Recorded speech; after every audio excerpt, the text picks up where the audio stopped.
Yang ketiga pesan Nabi, wa qatlan nafsil lati harramallahu illa bil haq. Membunuh orang lain dengan cara yang tidak benar. Membunuh orang yang diharamkan oleh Allah Subhanahu wa taala untuk melakukannya kecuali dengan alasan yang benar. Kita tahu Islam adalah agama damai. Sesuai dengan namanya, ia tidak dikembangkan dengan pedang dan kekerasan. Ia dikembangkan dengan keteladanan dan tuntunan moral. Oleh karena Islam bukan agama kekerasan, Islam pun tidak mementingkan dan mengajarkan kekerasan kecuali dengan alasan yang benar dan bisa dipertanggungjawabkan.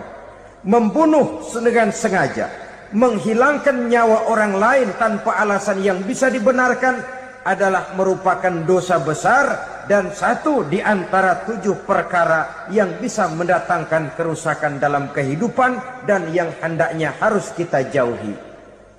Saudara-saudara kaum muslimin rahimakumullah. Beberapa waktu yang lalu di sebuah kota kecil yang indah bernama New Auckland. Saudara tahu New Auckland? Itu dari Gunung Kidul masih ngidul lagi. Pernah diadakan satu seminar yang membicarakan bagaimana menyelamatkan masyarakat manusia dari bahaya Perang Dunia Ketiga. Diperkirakan kalau terjadi Perang Dunia Ketiga, manusia tidak akan tersisa. Sebab apa? Pada waktu itu cadangan nuklir yang dimiliki oleh bersama Amerika dan Rusia konon sudah sanggup memusnahkan 6 miliar manusia pada saat jumlah manusia baru 5 miliar. Jadi kelebihan nuklir dunia ini. Kalau terjadi Perang Dunia Ketiga, sulit manusia untuk tersisa. Maka dibahaslah di dalam seminar itu, wah, supaya tidak terjadi Perang Dunia Ketiga, maka perlombaan membuat senjata-senjata canggih, alat-alat pembunuh modern harus segera dibatasi. Dibahas, tidak mungkin kita membatasi perlombaan membuat senjata. Kenapa? Makin maju ilmu dan teknologi, makin canggih senjata yang ditemukan. Atom sudah meningkat menjadi nuklir, nuklir sudah meningkat menjadi neutron, dan kita tahu bom yang bernama neutron ini bom yang cukup membunuh tanpa perlu merusak. Artinya kalau dia diledakkan di kota kita ini, bangunan utuh, jembatan tidak ambruk, rumah-rumah tetap berdiri, tapi semua yang bernama hidup mati. Itu katanya lebih sopan dari bom atom. Sebab kalau si atom ini sudah membunuh, merusak pula. Neutron cukup membunuh saja tanpa perlu merusak. Jadi majunya senjata-senjata teknologi sebagai akibat yang logis dari kemajuan ilmu pengetahuan. Ini tidak bisa kita batasi. Dan memang sebenarnya yang bahaya bukan senjatanya, tapi manusia yang mengendalikan senjata itu. Mereka kembali kepada prinsip the man behind the gun. Bukan senjatanya yang bahaya, tapi manusia yang mengendalikan senjata itu yang bahaya. Walaupun senjatanya modern, katakanlah model M16 umpamanya, kalau yang mengendalikannya orang beriman, insya Allah aman. Tapi biar megang cuma senapan angin, kalau yang megang orang brutal, ngeri kita deket-deket. Apalagi kalau memang bukan ahlinya menggunakan senjata, bisa ngeker kaki kena jidat.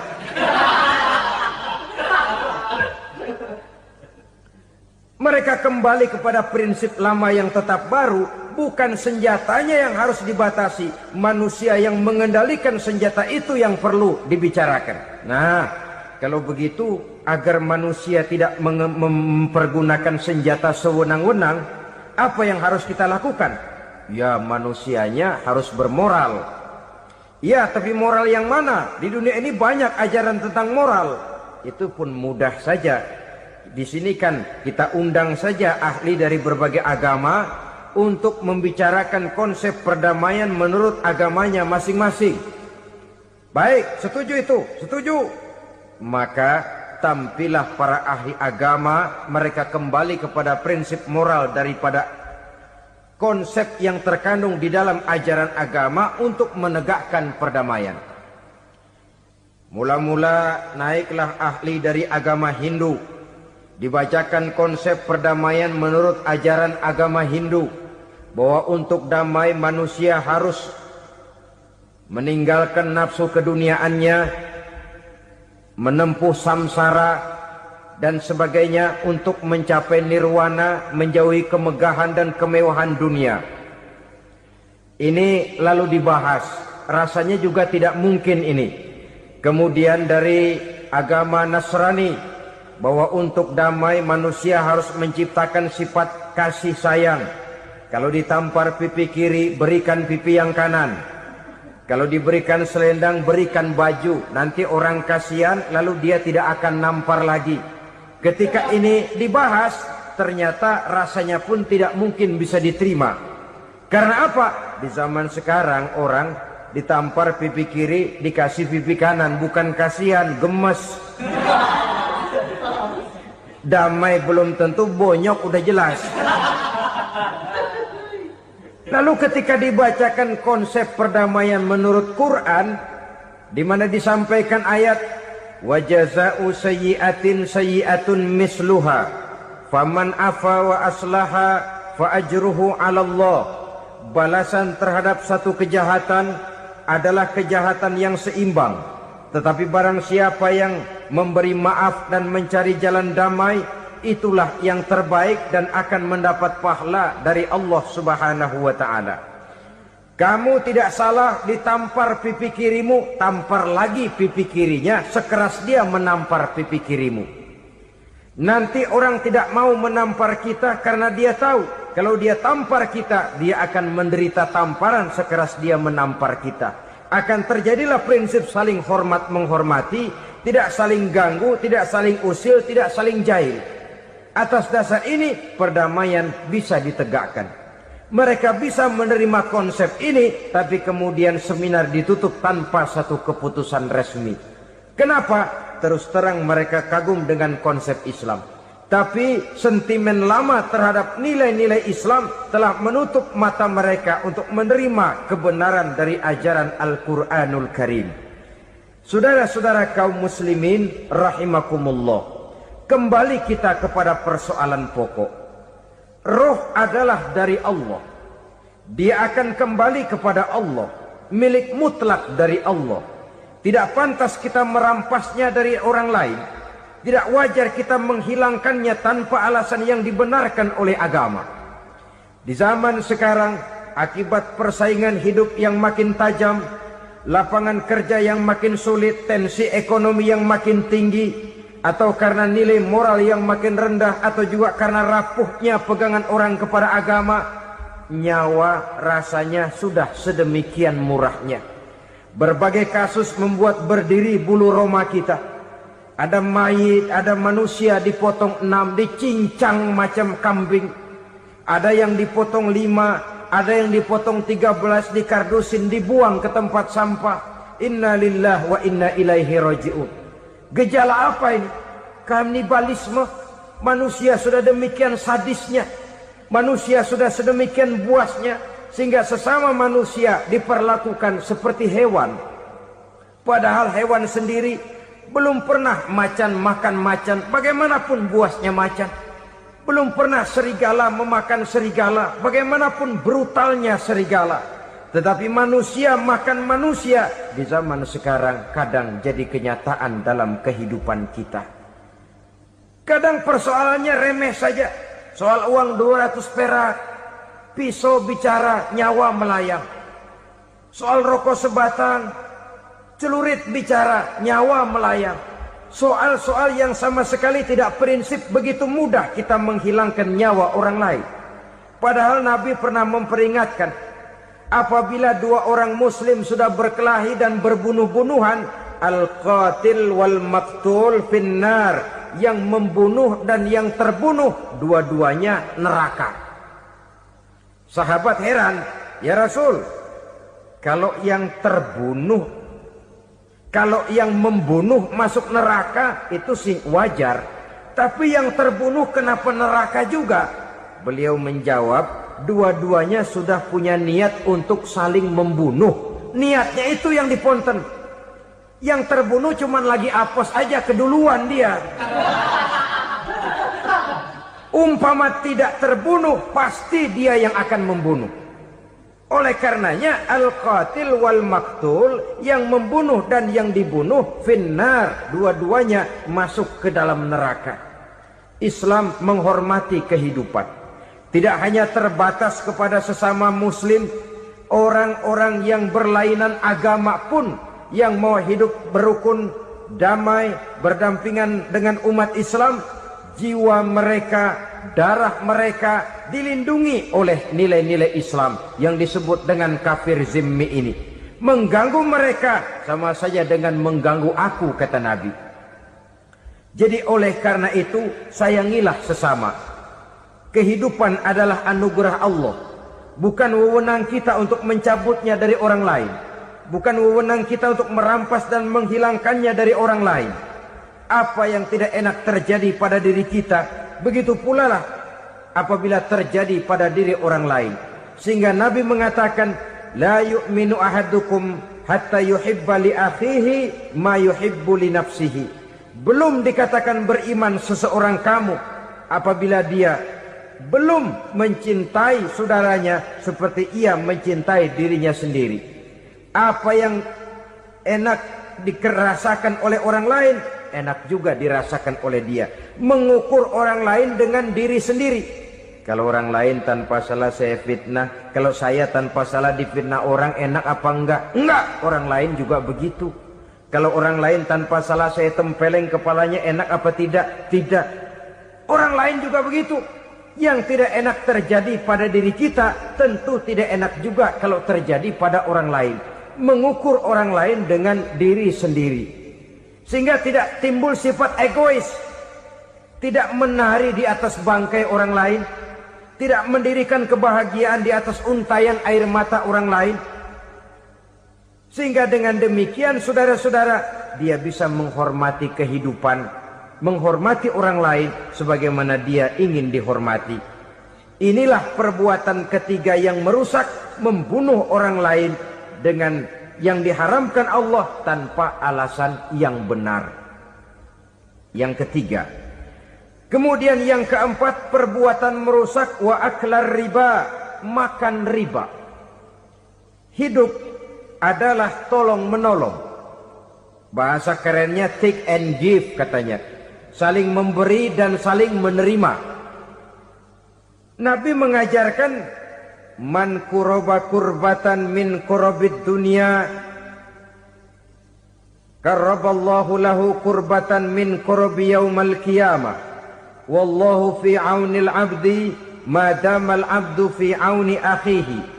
Siapa yang meringankan beban dari beban-beban yang dirita seseorang di dalam kehidupan dunia, Allah akan meringankan bebannya daripada beban-beban yang harus dipikulnya di hari kiamat nanti. Wallahu fi aunil abdi madamal abdu fi auni akhihi.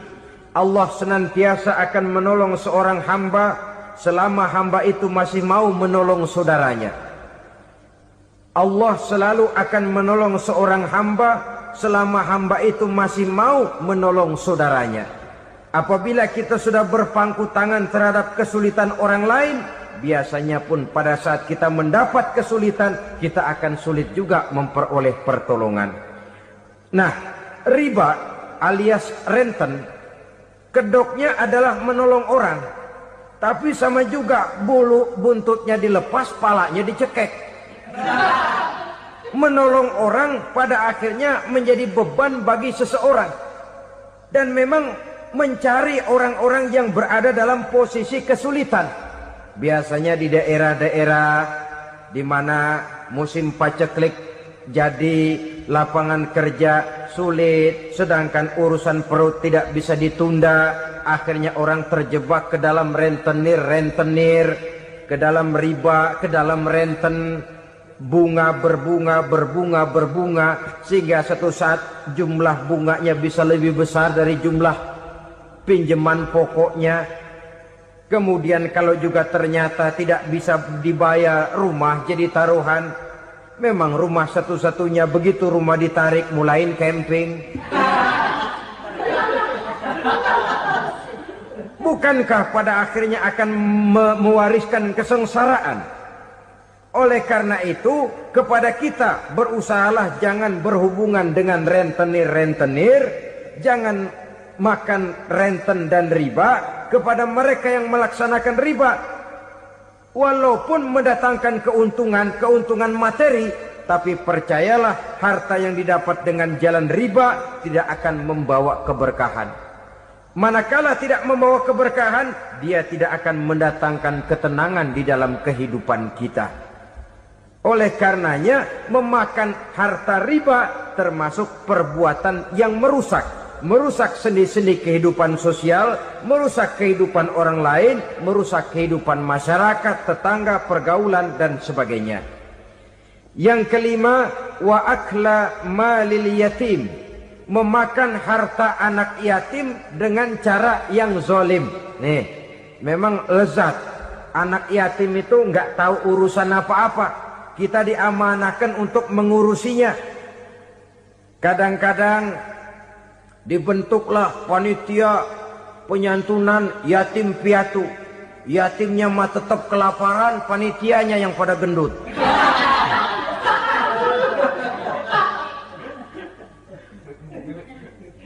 Padahal memakan harta anak yatim termasuk perbuatan dosa besar.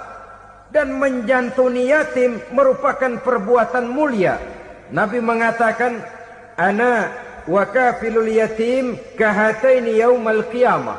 Aku dan orang-orang yang menyantuni anak yatim seperti dua jari ini pada hari kiamat nanti. Dekat sekali. Jikalau ingin di hari akhir nanti dekat dengan Rasul, bersahabatlah dengan anak-anak yatim. Jadilah pengurus anak-anak yatim. Bangunlah panti-panti asuhan yatim. Pada saat bapak ibunya meninggal, kitalah yang menjadi orang tuanya. Bahkan sedemikian besar perhatian Islam terhadap anak-anak yatim ini, sehingga Quran memberikan peringatan, ara'aital ladzi yukadzibu biddin fadzalikal ladzi yad'ul yatim wa la yahuddu ala ta'amil miskin. Tahukah kamu siapa orang yang mendustakan agama? Beragama tapi dianggap dusta, solatnya dusta, puasanya dusta, karena agamanya sudah berdusta. Siapa mereka? Fazalikal ladzi yad'ul yatim, orang yang menyia-nyiakan anak yatim. Wala yahuddu ala ta'amil miskin, dan tidak pernah memberi makan kepada orang-orang yang menderita kemiskinan. Menyia-nyiakan, meninggalkan anak yatim termasuk perbuatan yang divonis kita sebagai orang yang mendustakan agama. Saudara-saudara kaum muslimin rahimakumullah, maka sangat dicela mengeksploitir anak-anak yatim, menjadikan mereka sebagai kedok untuk mencari kekayaan pribadi. Tetapi jikalau ikhlas, ganjarannya sangat besar. Nilai pahalanya sangat besar. Menyantuni yatim tidak hanya setahun sekali. Kalau Muharram pakai istilah lebaran yatim. Dibentuklah panitia, diberilah beras, uang 4-5 ribu rupiah. Alhamdulillah.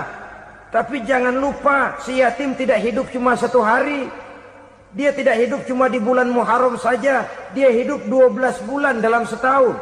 Sebagaimana anak-anak yang lain, dia juga berhak punya masa depan. Dia juga berhak menikmati bangku sekolah. Dia berhak mengenyam arti dan makna pendidikan. Dia berhak membekali diri dengan ilmu dan pengetahuan seperti halnya anak-anak yang lain. Maka kita yang diberikan keluasan oleh Allah, ingatlah itu. Bersahabatlah dengan anak-anak yatim, santuni mereka. Perkara setahun sekali di bulan Muharram, alhamdulillah, itu bagus, bin Thayyib alias baik.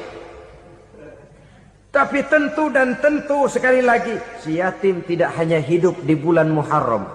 Dia hidup 12 bulan dalam setahun, 24 jam dan di dalam sehari. Oleh karenanya, menyia-nyiakan mereka pada saat posisi kita memang mampu akan memojokkan kita dalam satu posisi di mana kita dianggap sebagai orang yang mendustakan agama, memakan harta anak yatim dengan cara yang zolim. Bapaknya udah meninggal, kebunnya lebar, anaknya dikelecehin. Nah, dah kamu gak usah pusing, nanti saya yang ngurus. Akhirnya bukan ngurus, nguras. Si yatim mungkin tidak tahu bahwa dia disia-siakan, haknya diambil, miliknya dizolimi. Tapi Allah yang akan membalasnya dengan seadil-adilnya. Maka makan harta anak yatim biasanya balasannya tokcer bin paten. Nggak banyak selang tempo itu, nggak percaya cobain dah. Nyobain aja kan nggak bayar, umpama. Memakan harta anak yatim dengan cara yang zolim, ganjarannya biasanya kontan. Kenapa? Ratapan si miskin, untayan air matanya, jeritan kepedihan hatinya, membuka pintu langit, permohonannya diijabah, getaran hatinya didengarkan oleh Allah. Maka balasannya biasanya kontan, spontan, tidak menunggu waktu terlalu lama. Itu di dunia, belum lagi di akhirat nanti. Bukankah dalam riwayat Mi'raj diceritakan Nabi melihat di neraka itu orang perutnya sebesar rumah. La haula wala quwata. Itu perut kayak rumah, bagaimana jalannya tuh orang. Dan memang gak jalan, diseret-seret oleh malaikat di neraka itu. Hancur perutnya, amburadul itu perut. Berantakan isinya, dibulatkan lagi, diseret lagi, hancur lagi, dibulatkan lagi. Sampai Nabi tanya, orang itu begitu berat siksanya kenapa ya Jibril? Itu Muhammad, waktu di dunia dulu rakus banget makan harta anak yatim. Begitu vonisnya, begitu menyedihkan nasibnya di akhirat. Tapi di dunia pun ketidakberkahan itu sudah membayangi kehidupannya. Oleh karena itu, kepada saudara-saudara yang mendapat titipan anak yatim, berbahagialah, karena semulia-mulia rumah adalah rumah yang di dalamnya ada anak yatim yang disantuni. Sehina-hina rumah adalah rumah di mana di dalamnya ada anak yatim yang disia-siakan. Begitu kata Nabi kita. Rumah yang paling mulia dalam pandangan Allah, rumah yang di dalamnya ada anak yatim yang disantuni. Rumah yang paling hina dalam pandangan Allah, rumah yang di dalamnya ada anak yatim yang nasibnya disia-siakan. Berbahagialah saudara apabila menjadi penyantun anak-anak yatim, pelindung mereka, sehingga mereka mempunyai masa depan sebagaimana anak-anak lainnya. Rasulullah sendiri sedemikian peka terhadap keadaan anak-anak yatim karena beliau sendiri memang mengalami. Umur 6 bulan dalam kandungan ibu, beliau sudah ditinggalkan oleh ayahnya. Pada saat berusia 6 tahun, ibu sudah meninggal. Yatim piatu dalam usia di mana beliau sedang perlu belas kasih seorang ibu dan pengertian seorang bapa. Kepekaan itu lalu timbul, bahkan kemudian sampai kepada beliau berkata, aku dan orang yang menyantuni anak yatim seperti jari tengah dan jari telunjuk di hari akhirat nanti. Sedemikian dekatnya. Baiklah ya, jadi yang kelima, memakan harta anak yatim. Jauhi karena ini perbuatan yang merusak. Yang keenam, watawalli yaumaz zahfi. Melarikan diri pada hari pertempuran. Apa ini? Khianat. Tidak konsekuen dengan konsep perjuangan. Pada mulanya keras benar teriak, berantas korupsi, ganyang korupsi. Cuma karena belum dapat giliran. Begitu dia naik dapat kesempatan, korupsinya lebih edan dari yang diteriakinya. Ini termasuk tawalli yaumaz zahfi, berpaling pada hari peperangan. Di saat menghadapi musuh, kalau belum kelihatan musuh, teriaknya nyaring bener. Jangan takut, demi kebenaran sampai titik darah yang paling penghabisan. Musuh belum kelihatan. Begitu musuh sudah kelihatan, paling dulu lari ke belakang.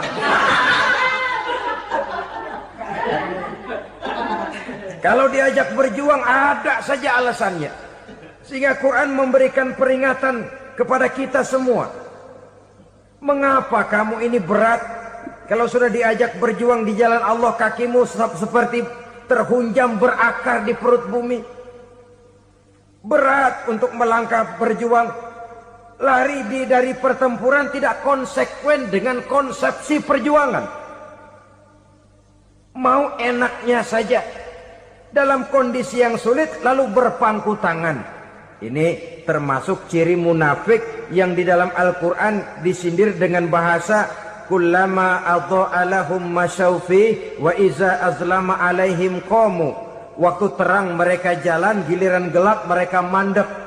Artinya maksudnya kalau giliran ada untungnya aja rame-rame teriak Islam. Tapi begitu diminta berjuang, dituntut berkorban, rame-rame mundur. Waktu dilihat di Islam ada untungnya, rame-rame teriak Islam. Pak, saya Islam banget, Pak. KTP saya Islam, Pak. Pokoknya Islam banget dah.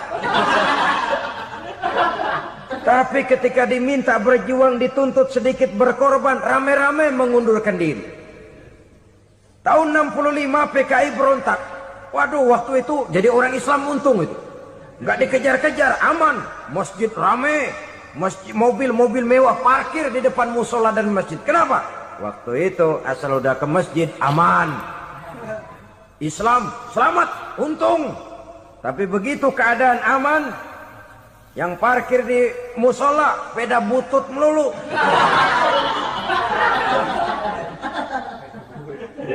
Waktu terang mereka jalan, waktu gelap mereka berhenti. Dikala di Islam ada untungnya, baru wah Islam bagus, Islam hebat.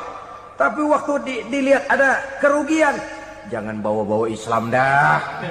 Jangan bicara soal Islam, ini kan bukan soal agama. Bukan soal agama. La haula wa la quwata illa billah. Beragama kita ambil talfik fid din, mengambil yang enteng-enteng saja dalam urusan beragama ini. Tidak konsekuen kita dengan Islam kita. Seolah kita mau memilih mana yang terasa cocok sama selera kita, kita teriak Islam.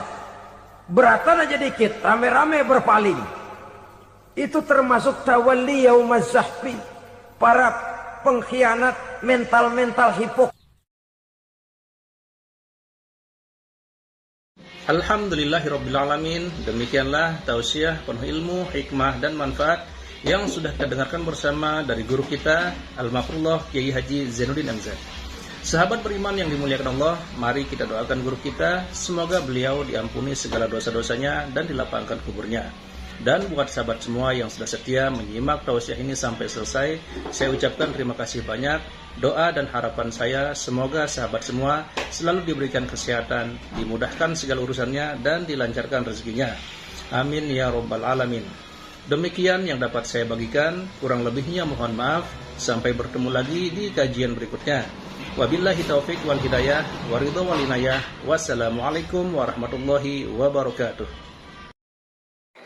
Setelah kita mendengarkan bersama tausiah penuh ilmu dan hikmah yang sudah disampaikan oleh guru kita Al-Mafrullah Kiai Haji Zainuddin MZ, sekarang mari kita lanjutkan aktivitas kita masing-masing. Semoga apa yang sudah disampaikan oleh beliau menjadi ilmu yang bermanfaat dalam kehidupan kita sehari-hari. Selamat beraktivitas buat sahabat semua dan sukses selalu. Sampai bertemu lagi di kajian Ar-Razak 313 berikutnya. Wassalamualaikum warahmatullahi wabarakatuh. Bismillahirrahmanirrahim. Assalamualaikum warahmatullahi wabarakatuh. Alhamdulillahi wa kafa, wassalatu wassalamu ala rasulillahil mustafa wa ala alihi wa sahbihi wa manihtada. Amma ba'du. Sahabat beriman yang dimuliakan Allah, syukur alhamdulillah kita bertemu lagi di channel Ar-Razzaq 313. Pada kesempatan yang berbahagia ini, mari sejenak kita luangkan waktu kita untuk bersama-sama menyimak tausiah fenomenal dari guru kita Al-Maghfurullah Kiai Haji Zainuddin MZ. Tentunya banyak sekali ilmu, hikmah, dan manfaat yang bisa kita jadikan pelajaran dalam kehidupan kita sehari-hari. Berikut ini mari kita simak bersama isi tausiah beliau. Selamat mendengarkan. Wa qatlan nafsil lati harramallahu illa bil haqq. Membunuh orang lain dengan cara yang tidak benar, membunuh orang yang diharamkan oleh Allah Subhanahu wa taala untuk melakukannya kecuali dengan alasan yang benar. Kita tahu Islam adalah agama damai, sesuai dengan namanya. Ia tidak dikembangkan dengan pedang dan kekerasan. Ia dikembangkan dengan keteladanan dan tuntunan moral. Oleh karena Islam bukan agama kekerasan, Islam pun tidak mementingkan dan mengajarkan kekerasan kecuali dengan alasan yang benar dan bisa dipertanggungjawabkan. Membunuh dengan sengaja, menghilangkan nyawa orang lain tanpa alasan yang bisa dibenarkan adalah merupakan dosa besar dan satu di antara 7 perkara yang bisa mendatangkan kerusakan dalam kehidupan dan yang hendaknya harus kita jauhi. Saudara-saudara kaum muslimin rahimakumullah.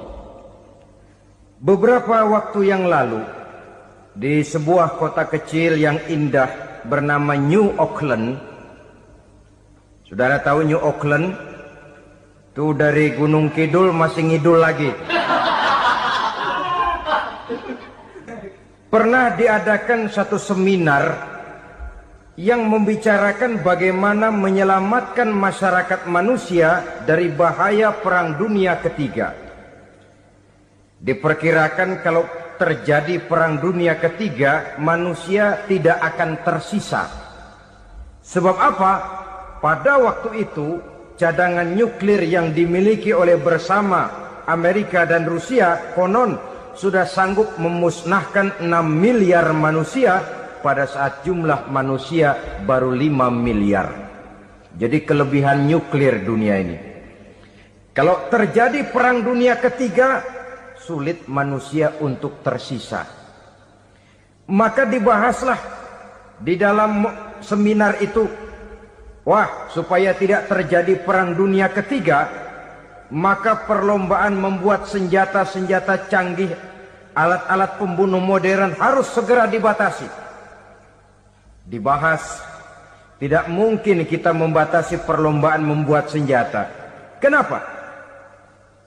Makin maju ilmu dan teknologi, makin canggih senjata yang ditemukan. Atom sudah meningkat menjadi nuklir, nuklir sudah meningkat menjadi neutron, dan kita tahu bom yang bernama neutron ini, bom yang cukup membunuh tanpa perlu merusak. Artinya kalau dia diledakkan di kota kita ini, bangunan utuh, jembatan tidak ambruk, rumah-rumah tetap berdiri, tapi semua yang bernama hidup mati. Itu katanya lebih sopan dari bom atom. Sebab kalau si atom ini sudah membunuh, merusak pula. Neutron cukup membunuh saja tanpa perlu merusak. Jadi majunya senjata-senjata teknologi sebagai akibat yang logis dari kemajuan ilmu pengetahuan. Ini tidak bisa kita batasi. Dan memang sebenarnya yang bahaya bukan senjatanya, tapi manusia yang mengendalikan senjata itu. Mereka kembali kepada prinsip the man behind the gun. Bukan senjatanya yang bahaya, tapi manusia yang mengendalikan senjata itu yang bahaya. Walaupun senjatanya modern, katakanlah model M16 umpamanya, Kalau yang mengendalikannya orang beriman, insya Allah aman. Tapi biar megang cuma senapan angin, kalau yang megang orang brutal, ngeri kita deket-deket. Apalagi kalau memang bukan ahlinya menggunakan senjata, bisa ngeker kaki kena jidat.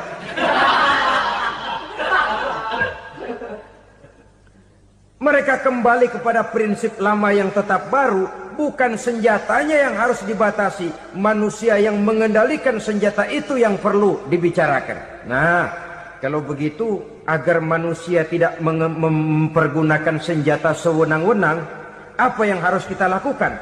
Ya, manusianya harus bermoral. Ya, tapi moral yang mana? Di dunia ini banyak ajaran tentang moral. Itu pun mudah saja. Di sini kan kita undang saja ahli dari berbagai agama untuk membicarakan konsep perdamaian menurut agamanya masing-masing. Baik, setuju itu? Setuju. Maka tampillah para ahli agama, mereka kembali kepada prinsip moral daripada konsep yang terkandung di dalam ajaran agama untuk menegakkan perdamaian. Mula-mula naiklah ahli dari agama Hindu, dibacakan konsep perdamaian menurut ajaran agama Hindu, bahwa untuk damai manusia harus meninggalkan nafsu keduniaannya, menempuh samsara dan sebagainya untuk mencapai nirwana, menjauhi kemegahan dan kemewahan dunia. Ini lalu dibahas, rasanya juga tidak mungkin ini. Kemudian dari agama Nasrani, bahwa untuk damai manusia harus menciptakan sifat kasih sayang. Kalau ditampar pipi kiri, berikan pipi yang kanan. Kalau diberikan selendang, berikan baju. Nanti orang kasihan, lalu dia tidak akan nampar lagi. Ketika ini dibahas, ternyata rasanya pun tidak mungkin bisa diterima. Karena apa? Di zaman sekarang orang ditampar pipi kiri, dikasih pipi kanan. Bukan kasihan, gemes. Damai belum tentu, bonyok udah jelas. Lalu ketika dibacakan konsep perdamaian menurut Quran, di mana disampaikan ayat wa jazaa'u sayyi'atin sayyi'atun misluha faman afa wa aslaha fa ajruhu 'ala Allah. Balasan terhadap satu kejahatan adalah kejahatan yang seimbang. Tetapi barang siapa yang memberi maaf dan mencari jalan damai, itulah yang terbaik dan akan mendapat pahala dari Allah Subhanahu wa ta'ala. Kamu tidak salah ditampar pipi kirimu, tampar lagi pipi kirinya sekeras dia menampar pipi kirimu. Nanti orang tidak mau menampar kita karena dia tahu kalau dia tampar kita, dia akan menderita tamparan sekeras dia menampar kita. Akan terjadilah prinsip saling hormat menghormati, tidak saling ganggu, tidak saling usil, tidak saling jahil. Atas dasar ini perdamaian bisa ditegakkan. Mereka bisa menerima konsep ini, tapi kemudian seminar ditutup tanpa satu keputusan resmi. Kenapa? Terus terang mereka kagum dengan konsep Islam, tapi sentimen lama terhadap nilai-nilai Islam telah menutup mata mereka untuk menerima kebenaran dari ajaran Al-Quranul Karim. Saudara-saudara kaum muslimin rahimakumullah, kembali kita kepada persoalan pokok. Roh adalah dari Allah. Dia akan kembali kepada Allah, milik mutlak dari Allah. Tidak pantas kita merampasnya dari orang lain. Tidak wajar kita menghilangkannya tanpa alasan yang dibenarkan oleh agama. Di zaman sekarang, akibat persaingan hidup yang makin tajam, lapangan kerja yang makin sulit, tensi ekonomi yang makin tinggi, atau karena nilai moral yang makin rendah, atau juga karena rapuhnya pegangan orang kepada agama, nyawa rasanya sudah sedemikian murahnya. Berbagai kasus membuat berdiri bulu roma kita. Ada mayit, ada manusia dipotong 6, dicincang macam kambing. Ada yang dipotong 5, ada yang dipotong 13, dikardusin, dibuang ke tempat sampah. Inna lillahi wa inna ilaihi raji'un. Gejala apa ini? Kanibalisme. Manusia sudah demikian sadisnya, manusia sudah sedemikian buasnya, sehingga sesama manusia diperlakukan seperti hewan. Padahal hewan sendiri belum pernah macan makan macan, bagaimanapun buasnya macan. Belum pernah serigala memakan serigala, bagaimanapun brutalnya serigala. Tetapi manusia makan manusia di zaman sekarang kadang jadi kenyataan dalam kehidupan kita. Kadang persoalannya remeh saja. Soal uang 200 perak, pisau bicara, nyawa melayang. Soal rokok sebatang, celurit bicara, nyawa melayang. Soal-soal yang sama sekali tidak prinsip, begitu mudah kita menghilangkan nyawa orang lain. Padahal Nabi pernah memperingatkan, apabila dua orang muslim sudah berkelahi dan berbunuh-bunuhan, al-qatil wal maktul finnar, yang membunuh dan yang terbunuh dua-duanya neraka. Sahabat heran, ya Rasul, kalau yang membunuh masuk neraka itu sih wajar, tapi yang terbunuh kenapa neraka juga? Beliau menjawab, dua-duanya sudah punya niat untuk saling membunuh. Niatnya itu yang diponten. Yang terbunuh cuman lagi apes aja, keduluan dia. Umpama tidak terbunuh, pasti dia yang akan membunuh. Oleh karenanya al-qatil wal maktul, yang membunuh dan yang dibunuh finnar, dua-duanya masuk ke dalam neraka. Islam menghormati kehidupan. Tidak hanya terbatas kepada sesama muslim, orang-orang yang berlainan agama pun yang mau hidup berukun, damai, berdampingan dengan umat Islam, jiwa mereka, darah mereka dilindungi oleh nilai-nilai Islam yang disebut dengan kafir zimmi ini. Mengganggu mereka sama saja dengan mengganggu aku, kata Nabi. Jadi oleh karena itu, sayangilah sesama. Kehidupan adalah anugerah Allah, bukan wewenang kita untuk mencabutnya dari orang lain. Bukan wewenang kita untuk merampas dan menghilangkannya dari orang lain. Apa yang tidak enak terjadi pada diri kita, begitu pula lah apabila terjadi pada diri orang lain. Sehingga Nabi mengatakan, la yu'minu ahadukum hatta yuhibba li akhihi ma yuhibbu li nafsihi. Belum dikatakan beriman seseorang kamu apabila dia belum mencintai saudaranya seperti ia mencintai dirinya sendiri. Apa yang enak dirasakan oleh orang lain, enak juga dirasakan oleh dia. Mengukur orang lain dengan diri sendiri. Kalau orang lain tanpa salah saya fitnah, kalau saya tanpa salah difitnah orang, enak apa enggak? Enggak, orang lain juga begitu. Kalau orang lain tanpa salah saya tempeleng kepalanya, enak apa tidak? Tidak. Orang lain juga begitu. Yang tidak enak terjadi pada diri kita, tentu tidak enak juga kalau terjadi pada orang lain. Mengukur orang lain dengan diri sendiri, sehingga tidak timbul sifat egois, tidak menari di atas bangkai orang lain, tidak mendirikan kebahagiaan di atas untayan air mata orang lain. Sehingga dengan demikian saudara-saudara, dia bisa menghormati kehidupan, menghormati orang lain sebagaimana dia ingin dihormati.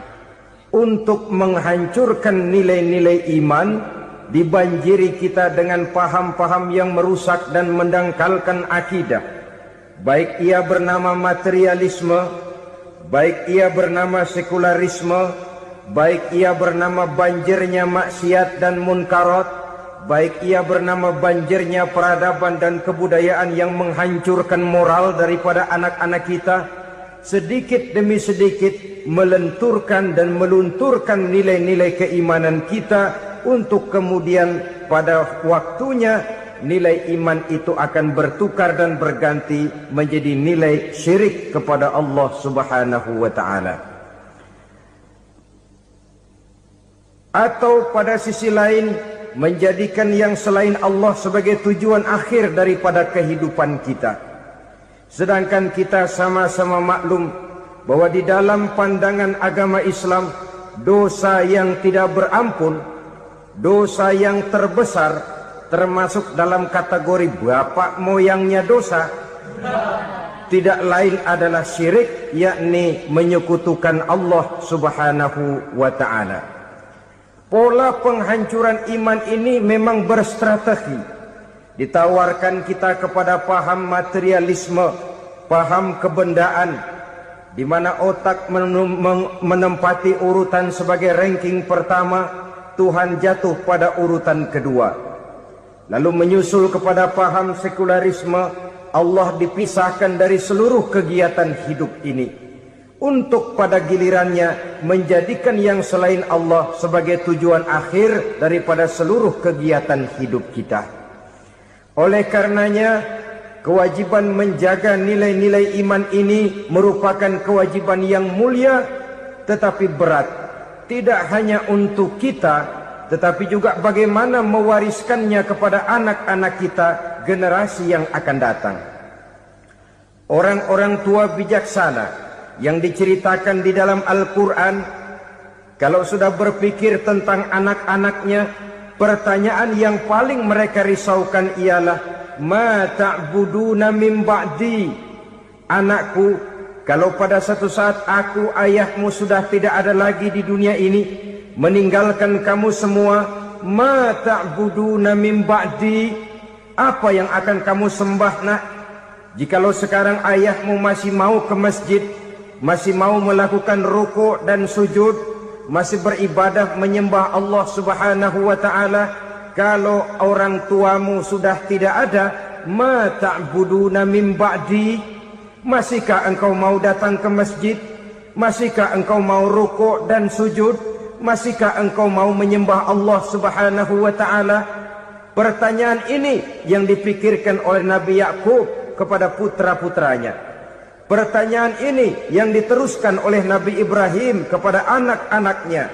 Pertanyaan ini yang diwariskan oleh generasi ulama salafus saleh kepada para generasi berikutnya. Bagaimana kita generasi sekarang? Kita orang-orang tua sekarang bukan berfikir ma ta'buduna min ba'di, malah yang kita fikirkan ma ta'kuluna min ba'di.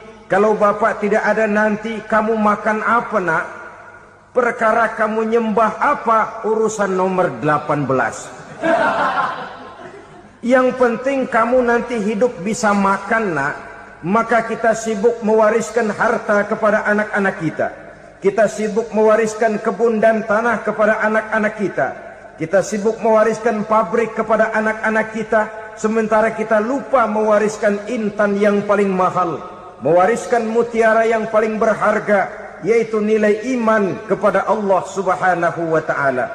Alangkah baiknya apabila warisan harta, warisan tanah dan kebun, warisan rumah dan pabrik didasari lebih dahulu dengan mewariskan nilai iman kepada Allah Subhanahu wa ta'ala.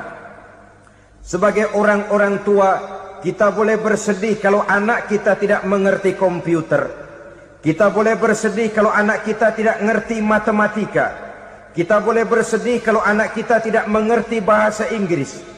Tapi sewajarnya lebih bersedihlah kita orang tua jikalau mempunyai anak yang tidak kenal Allah sebagai Tuhannya, yang kemudian tidak mau rukuk dan sujud kepada Allah Tuhannya. Itulah kemalangan yang paling malang bila kita meninggalkan generasi yang tidak bertauhid kepada Allah Subhanahu wa ta'ala. Betapapun anak kita tidak ngerti komputer, saudara, paling-paling kerugiannya cuma kerugian dunia. Masuk dia ke alam barzakh, munkar nakir tidak akan sempat tanya kau belajar komputer apa tidak. Kumpul dia di padang mahsyar, malaikat juga tidak akan tanya matematikamu nilainya berapa. Yang ditanya kau kenal Allah, kau rukuk dan sujud kepadanya, kau pernah datang ke masjid. Oleh karena itu sekali lagi, menjaga nilai iman tidak hanya untuk kita, tetapi juga mewariskannya kepada anak-anak kita, generasi yang akan datang. Sungguh kemalangan yang paling besar apabila kita meninggalkan anak-anak kita. Mereka kita tinggalkan lemah ekonominya, itu tidak baik.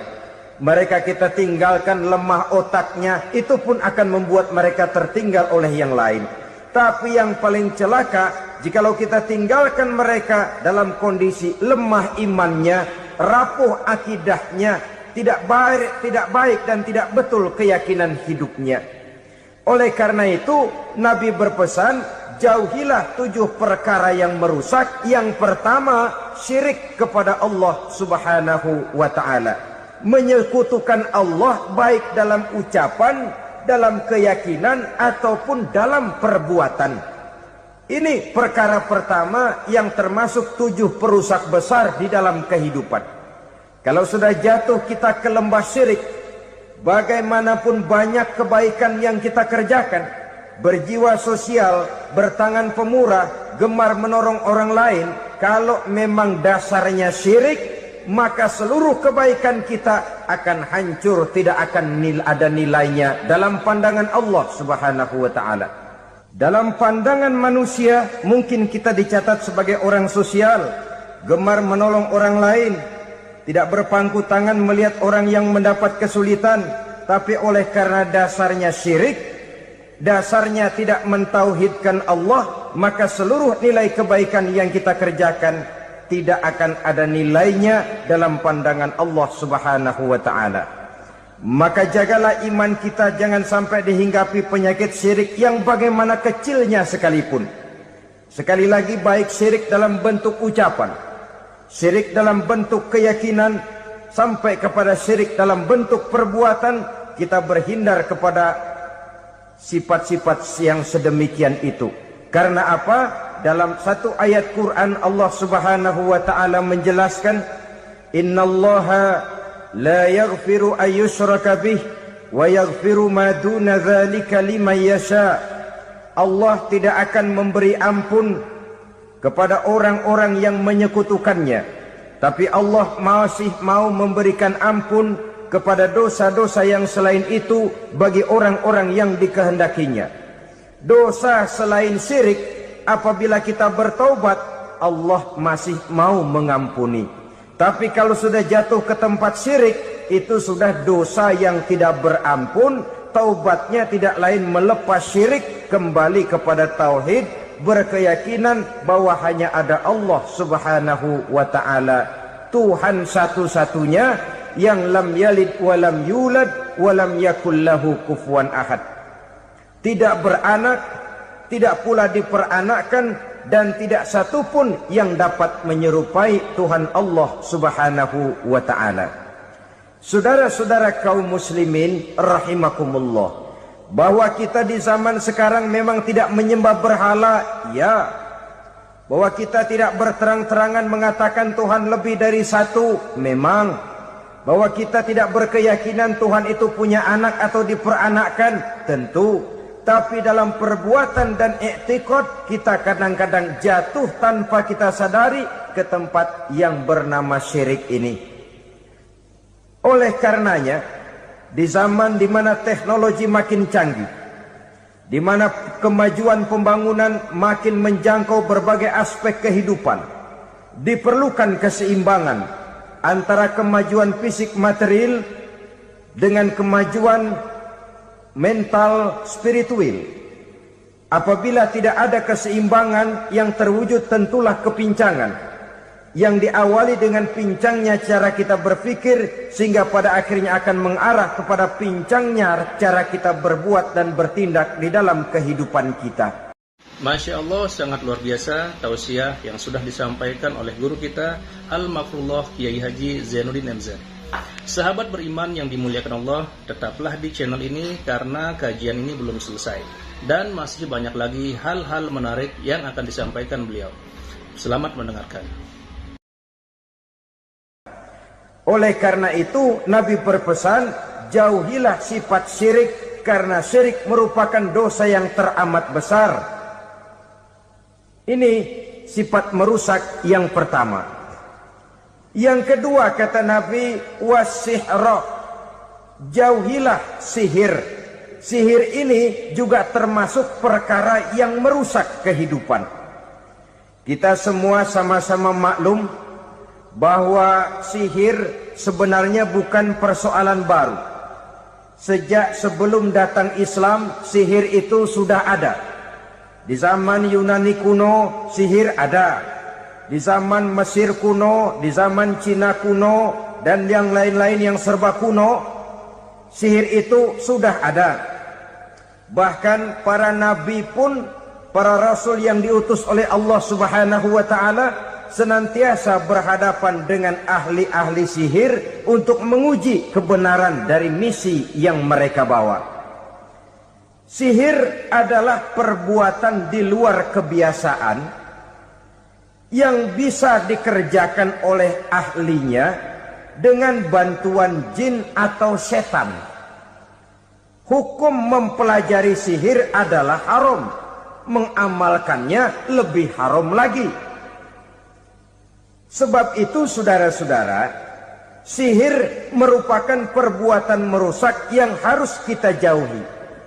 Ciri-ciri daripada perbuatan sihir, pertama, ia mengandung tipuan, bayangan khayal. Di zaman Nabi Musa misalnya, orang melihat tambang-tambang itu seperti ular.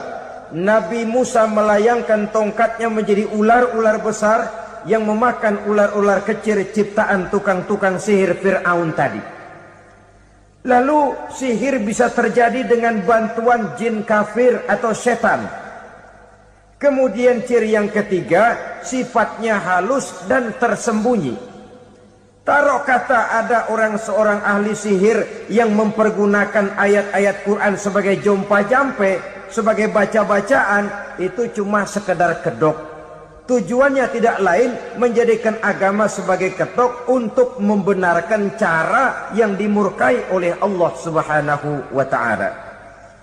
Satu hadis yang diriwayatkan oleh Imam Bazar dan Tabrani, Nabi berpesan, "Laisa minna man tatayyara lahu au takahhana au tukuhhina lahu au sahira lahu." Tidak termasuk ke dalam golonganku, kata Nabi. Tidak termasuk umatku. Siapa mereka? Man tatayyara lahu, orang yang bertatoyur. Apa tatoyur itu? Dari kalimat toyaro, artinya terbang. Toir biasa diartikan dengan burung. Tatoyaro percaya kepada suara-suara burung. Man tatayyara lahu, mempercayai, meyakini dengan benar-benar kepada suara beburungan. Kan suka ada itu, nah bunyi burung tuh, maling liwat. Maling liwat. Burung bunyi, maling liwat. Itu termasuk tatayyara lahu, percaya kepada suara burung. Kan aneh kalau suara orang nggak dipercaya, suara burung malah dipercaya. Ada ustadz ceramah, kiai ngaji, nggak mau didengerin, burung dengerin bener. Nah, suaranya dari sebelah mana? Belah kulon. Nah, itu tandanya ano. Habis dihitung-hitung. Itu termasuk tatayyara lahu. Au takahana, atau bertenung, au tukuhina, atau minta ditenungkan, au sahirolahu, atau melakukan perbuatan sihir atau minta disihirkan. Laisa minna, tidak termasuk ke dalam golonganku, kata Nabi. Sehingga dengan demikian saudara-saudara, menghadapi sihir dengan sihir sekalipun termasuk perbuatan yang tidak diajarkan oleh agama. Kita kan mempelajari sihir untuk jaga diri. Tidak apa-apa, yang dilarang mengamalkannya, dilarang juga mempelajarinya. Sebab orang kalau sudah mengetahui, biasanya lalu terangsang untuk mencoba. Kalau percobaannya berhasil, biasanya terangsang untuk coba lagi dan coba lagi. Pada akhirnya ketagihan, lalu beralih menjadi profesi, apalagi itu nanti bisa mendatangkan hasil uang. Saudara-saudara kaum muslimin rahimakumullah, kita manusia makhluk nyata. Kita hidup di alam nyata, terikat oleh sunnatullah, causality. Oleh karenanya, bagi kita keyakinan yang penuh, keikhlasan di dalam bertuhankan Allah, penyerahan diri sepenuhnya hanya kepadanya, itu sudah merupakan obat penangkal yang sangat ampuh agar kita tidak terkena penyakit-penyakit yang dibuat oleh setan dan para pembantunya. Sehingga beberapa ayat Quran mengajarkan misalnya a'udzu bikalimatillahi tammati min syarri ma khalaq, atau bismillazi la yadurru ma'asmihi syai'un fil ardi wala fis sama, dengan menyebut nama Allah yang tidak bisa mendatangkan bahaya sedikit pun dari baik yang datang dari langit maupun yang datang dari bumi. Jiwa yang kosong dari keyakinan yang penuh kepada Allah, jiwa yang penuh was-was dan ragu-ragu, itu yang mudah terserang oleh penyakit-penyakit yang dikerjakan oleh para tukang-tukang sihir, yaitu oleh setan dan seluruh para pembantunya. Kemudian hadis kedua yang diriwayatkan oleh Imam Ibnu Hibban, Nabi bersabda, la yadkhulul jannata mudminu khamrin wala mu'minu bisihrin wala qati'u rahmin. Tidak masuk surga. Ini Nabi yang bilang, tidak masuk surga. Siapa itu? Pertama, mudminu khamrin, orang yang berkekalan dalam mabuk. Selalu mudminun itu sudah menjadi perbuatan rutinnya, tidak kapok-kapoknya, teler seumur hidup. Mudminu khamrin, tidak masuk surga orang yang selalu bermabuk-mabukan. Yang kedua, wala mu'minu bisihrin, orang mukmin tapi main sihir. Ini juga oleh Nabi diperingatkan, tidak akan masuk surga orang mukmin tapi suka main sihir. Wala qati'u rahmin, dan tidak juga orang yang memutuskan silaturahmi. Tiga macam manusia yang diperingatkan Nabi tidak akan masuk surga: orang yang selalu mabuk, orang mukmin yang main sihir, dan orang yang memutuskan silaturahmi. Saudara-saudara kaum muslimin rahimakumullah. Lalu orang berkata, kenapa dilarang kita bersihir? Padahal Rasul sendiri kan punya mukjizat. Nah, kita memang harus membedakan antara mukjizat dengan sihir. Dalam kehidupan agama kita kenal ada yang namanya mukjizat, ada yang namanya karomah atau keramat biasa diucapkan, ada yang namanya maunah, ada yang namanya irhas, ada juga yang namanya sihir. Kesemuanya ini berbeda, saudara-saudara. Yang dinamakan mukjizat itu khusus untuk para rasul saja. Satu kejadian luar biasa yang terjadi dilakukan oleh rasul atas izin dari Allah Subhanahu wa taala. Perbedaannya dengan sihir jelas. Sihir dari setan, mukjizat dari Allah. Sihir bisa dipelajari, mukjizat tidak. Sihir umumnya untuk maksud-maksud yang tidak baik, sedangkan mukjizat untuk memperkuat kebenaran yang disampaikan oleh para rasul dan ditentang oleh umatnya.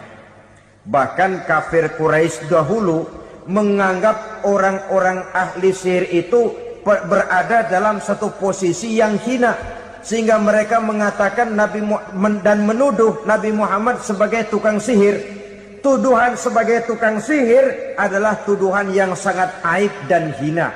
Di tengah masyarakat kufar jahiliyah, kedudukan tukang sihir dipandang sebagai kedudukan yang hina, sehingga mereka mengejek Nabi dengan sebutan tukang sihir.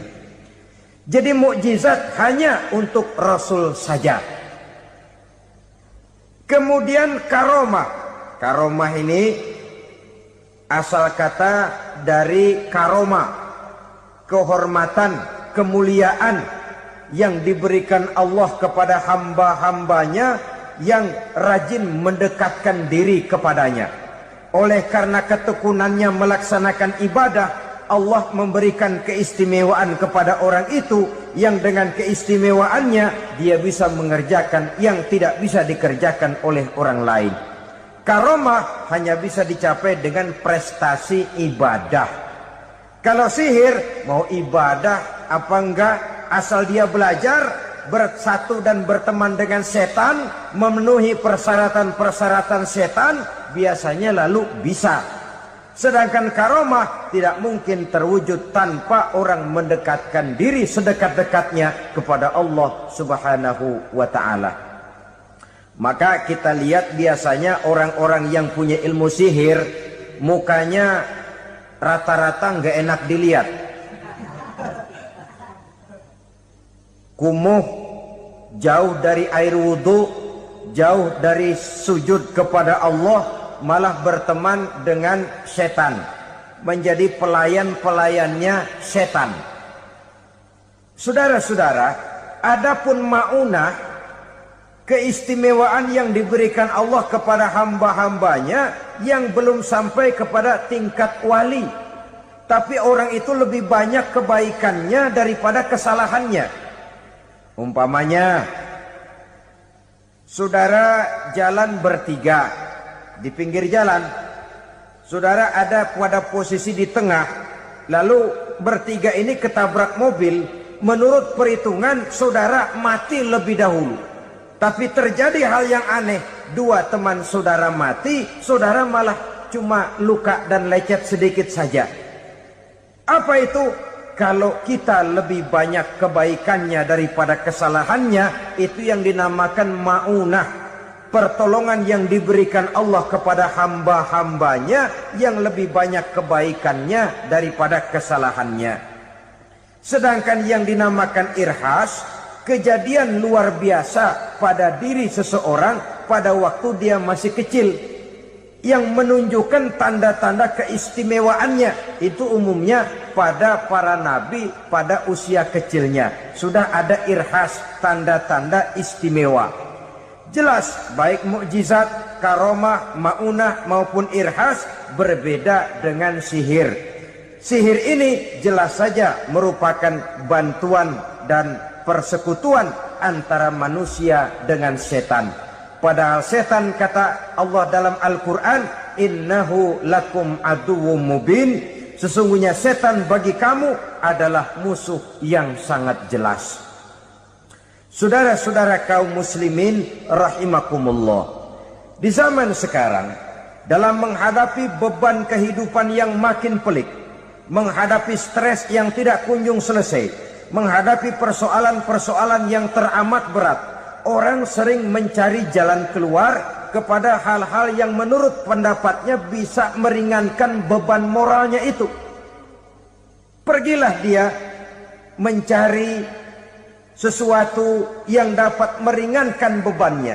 Dan tidak jarang yang jatuh ke pangkuan tukang-tukang tenung, ke pangkuan tukang-tukang sihir, yang mereka itu oleh Quran dijelaskan kadzabal munajjimun walau sodaku. Tukang-tukang tenung, tukang-tukang sihir, mereka itu bohong walaupun benar. Maksudnya bohong walaupun benar, artinya kalau yang mereka kerjakan benar, itu sih kebenaran. Benar dengan kebenaran itu lain. Kebenaran, kebetulan bisa, tapi tidak untuk selalu. Apalagi kalau itu sudah membahayakan kehidupan orang lain. Jadi oleh karena itu Nabi berpesan, jauhilah daripada sihir. Kalau sudah jauhilah dari sihir, artinya ya jauhilah daripada mempelajarinya, jauhilah daripada bergaul dengan orang-orang yang ahli di bidang itu, karena dari pergaulan segalanya bisa menular. Baiklah saudara, ini yang kedua. Yang ketiga pesan Nabi, wa qatlan nafsil lati harramallahu illa bil haqq, membunuh orang lain dengan cara yang tidak benar, membunuh orang yang diharamkan oleh Allah Subhanahu wa ta'ala untuk melakukannya kecuali dengan alasan yang benar. Kita tahu Islam adalah agama damai, sesuai dengan namanya. Ia tidak dikembangkan dengan pedang dan kekerasan. Ia dikembangkan dengan keteladanan dan tuntunan moral. Oleh karena Islam bukan agama kekerasan, Islam pun tidak mementingkan dan mengajarkan kekerasan kecuali dengan alasan yang benar dan bisa dipertanggungjawabkan. Membunuh dengan sengaja, menghilangkan nyawa orang lain tanpa alasan yang bisa dibenarkan adalah merupakan dosa besar dan satu di antara 7 perkara yang bisa mendatangkan kerusakan dalam kehidupan dan yang hendaknya harus kita jauhi. Saudara-saudara kaum muslimin rahimakumullah, beberapa waktu yang lalu di sebuah kota kecil yang indah bernama New Auckland. Saudara tahu New Auckland? Itu dari Gunung Kidul masih ngidul lagi. Pernah diadakan satu seminar yang membicarakan bagaimana menyelamatkan masyarakat manusia dari bahaya Perang Dunia Ketiga. Diperkirakan kalau terjadi Perang Dunia Ketiga, manusia tidak akan tersisa. Sebab apa? Pada waktu itu cadangan nuklir yang dimiliki oleh bersama Amerika dan Rusia konon sudah sanggup memusnahkan 6 miliar manusia pada saat jumlah manusia baru 5 miliar. Jadi kelebihan nuklir dunia ini. Kalau terjadi Perang Dunia Ketiga, sulit manusia untuk tersisa. Maka dibahaslah di dalam seminar itu, wah, supaya tidak terjadi Perang Dunia Ketiga, maka perlombaan membuat senjata-senjata canggih, alat-alat pembunuh modern harus segera dibatasi. Dibahas, tidak mungkin kita membatasi perlombaan membuat senjata. Kenapa? Makin maju ilmu dan teknologi, makin canggih senjata yang ditemukan. Atom sudah meningkat menjadi nuklir, nuklir sudah meningkat menjadi neutron, dan kita tahu bom yang bernama neutron ini bom yang cukup membunuh tanpa perlu merusak. Artinya kalau dia diledakkan di kota kita ini, bangunan utuh, jembatan tidak ambruk, rumah-rumah tetap berdiri, tapi semua yang bernama hidup mati. Itu katanya lebih sopan dari bom atom. Sebab kalau si atom ini sudah membunuh, merusak pula. Neutron cukup membunuh saja tanpa perlu merusak. Jadi majunya senjata-senjata teknologi sebagai akibat yang logis dari kemajuan ilmu pengetahuan. Ini tidak bisa kita batasi. Dan memang sebenarnya yang bahaya bukan senjatanya, tapi manusia yang mengendalikan senjata itu. Mereka kembali kepada prinsip the man behind the gun. Bukan senjatanya yang bahaya, tapi manusia yang mengendalikan senjata itu yang bahaya. Walaupun senjatanya modern, katakanlah model M16 umpamanya, kalau yang mengendalikannya orang beriman, insya Allah aman. Tapi biar megang cuma senapan angin, kalau yang megang orang brutal, ngeri kita deket-deket. Apalagi kalau memang bukan ahlinya menggunakan senjata, bisa ngeker kaki kena jidat.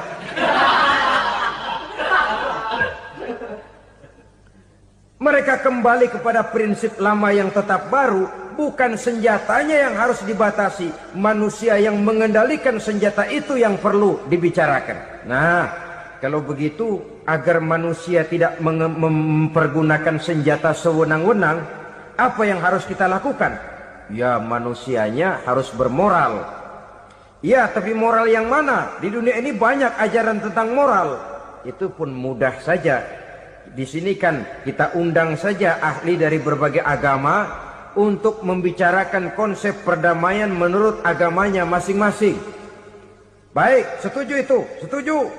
Maka tampillah para ahli agama, mereka kembali kepada prinsip moral daripada konsep yang terkandung di dalam ajaran agama untuk menegakkan perdamaian. Mula-mula naiklah ahli dari agama Hindu dibacakan konsep perdamaian menurut ajaran agama Hindu, bahwa untuk damai manusia harus meninggalkan nafsu keduniaannya, menempuh samsara dan sebagainya untuk mencapai nirwana, menjauhi kemegahan dan kemewahan dunia. Ini lalu dibahas, rasanya juga tidak mungkin ini. Kemudian dari agama Nasrani, bahwa untuk damai manusia harus menciptakan sifat kasih sayang. Kalau ditampar pipi kiri, berikan pipi yang kanan. Kalau diberikan selendang, berikan baju. Nanti orang kasihan, lalu dia tidak akan nampar lagi. Ketika ini dibahas, ternyata rasanya pun tidak mungkin bisa diterima. Karena apa? Di zaman sekarang orang ditampar pipi kiri, dikasih pipi kanan. Bukan kasihan, gemes. Damai belum tentu, bonyok udah jelas. Lalu ketika dibacakan konsep perdamaian menurut Quran, di mana disampaikan ayat wa jazaa'u sayyi'atin sayyi'atun misluha faman afa wa aslaha fa ajruhu 'ala Allah. Balasan terhadap satu kejahatan adalah kejahatan yang seimbang, tetapi barang siapa yang memberi maaf dan mencari jalan damai, itulah yang terbaik dan akan mendapat pahala dari Allah Subhanahu wa ta'ala. Kamu tidak salah ditampar pipi kirimu, tampar lagi pipi kirinya sekeras dia menampar pipi kirimu. Nanti orang tidak mau menampar kita karena dia tahu kalau dia tampar kita, dia akan menderita tamparan sekeras dia menampar kita. Akan terjadilah prinsip saling hormat menghormati, tidak saling ganggu, tidak saling usil, tidak saling jahil. Atas dasar ini perdamaian bisa ditegakkan. Mereka bisa menerima konsep ini, tapi kemudian seminar ditutup tanpa satu keputusan resmi. Kenapa? Terus terang mereka kagum dengan konsep Islam, tapi sentimen lama terhadap nilai-nilai Islam telah menutup mata mereka untuk menerima kebenaran dari ajaran Al-Quranul Karim. Saudara-saudara kaum muslimin rahimakumullah, kembali kita kepada persoalan pokok. Roh adalah dari Allah. Dia akan kembali kepada Allah, milik mutlak dari Allah. Tidak pantas kita merampasnya dari orang lain. Tidak wajar kita menghilangkannya tanpa alasan yang dibenarkan oleh agama. Di zaman sekarang, akibat persaingan hidup yang makin tajam, lapangan kerja yang makin sulit, tensi ekonomi yang makin tinggi, atau karena nilai moral yang makin rendah, atau juga karena rapuhnya pegangan orang kepada agama, nyawa rasanya sudah sedemikian murahnya. Berbagai kasus membuat berdiri bulu roma kita. Ada mayit, ada manusia dipotong 6, dicincang macam kambing. Ada yang dipotong 5, ada yang dipotong 13, dikardusin, dibuang ke tempat sampah. Inna lillahi wa inna ilaihi raji'un. Gejala apa ini? Kanibalisme. Manusia sudah demikian sadisnya, manusia sudah sedemikian buasnya, sehingga sesama manusia diperlakukan seperti hewan. Padahal hewan sendiri belum pernah macan makan macan, bagaimanapun buasnya macan. Belum pernah serigala memakan serigala, bagaimanapun brutalnya serigala. Tetapi manusia makan manusia di zaman sekarang kadang jadi kenyataan dalam kehidupan kita. Kadang persoalannya remeh saja. Soal uang 200 perak, pisau bicara, nyawa melayang. Soal rokok sebatang, celurit bicara, nyawa melayang. Soal-soal yang sama sekali tidak prinsip, begitu mudah kita menghilangkan nyawa orang lain. Padahal Nabi pernah memperingatkan, apabila dua orang muslim sudah berkelahi dan berbunuh-bunuhan, al-qatil wal maqtul finnar, yang membunuh dan yang terbunuh dua-duanya neraka. Sahabat heran, ya Rasul, kalau yang terbunuh, kalau yang membunuh masuk neraka itu sih wajar, tapi yang terbunuh kenapa neraka juga? Beliau menjawab, dua-duanya sudah punya niat untuk saling membunuh. Niatnya itu yang diponten. Yang terbunuh cuman lagi apes aja, keduluan dia. Umpama tidak terbunuh, pasti dia yang akan membunuh. Oleh karenanya al-qatil wal maktul, yang membunuh dan yang dibunuh, finnar, dua-duanya masuk ke dalam neraka. Islam menghormati kehidupan. Tidak hanya terbatas kepada sesama muslim, orang-orang yang berlainan agama pun yang mau hidup berukun, damai, berdampingan dengan umat Islam, jiwa mereka, darah mereka dilindungi oleh nilai-nilai Islam yang disebut dengan kafir zimmi ini. Mengganggu mereka sama saja dengan mengganggu aku, kata Nabi. Jadi oleh karena itu, sayangilah sesama. Kehidupan adalah anugerah Allah. Bukan wewenang kita untuk mencabutnya dari orang lain. Bukan wewenang kita untuk merampas dan menghilangkannya dari orang lain. Apa yang tidak enak terjadi pada diri kita, begitu pula lah apabila terjadi pada diri orang lain. Sehingga Nabi mengatakan, la yu'minu ahadukum hatta yuhibba li akhihi ma yuhibbu li nafsihi. Belum dikatakan beriman seseorang kamu apabila dia belum mencintai saudaranya seperti ia mencintai dirinya sendiri.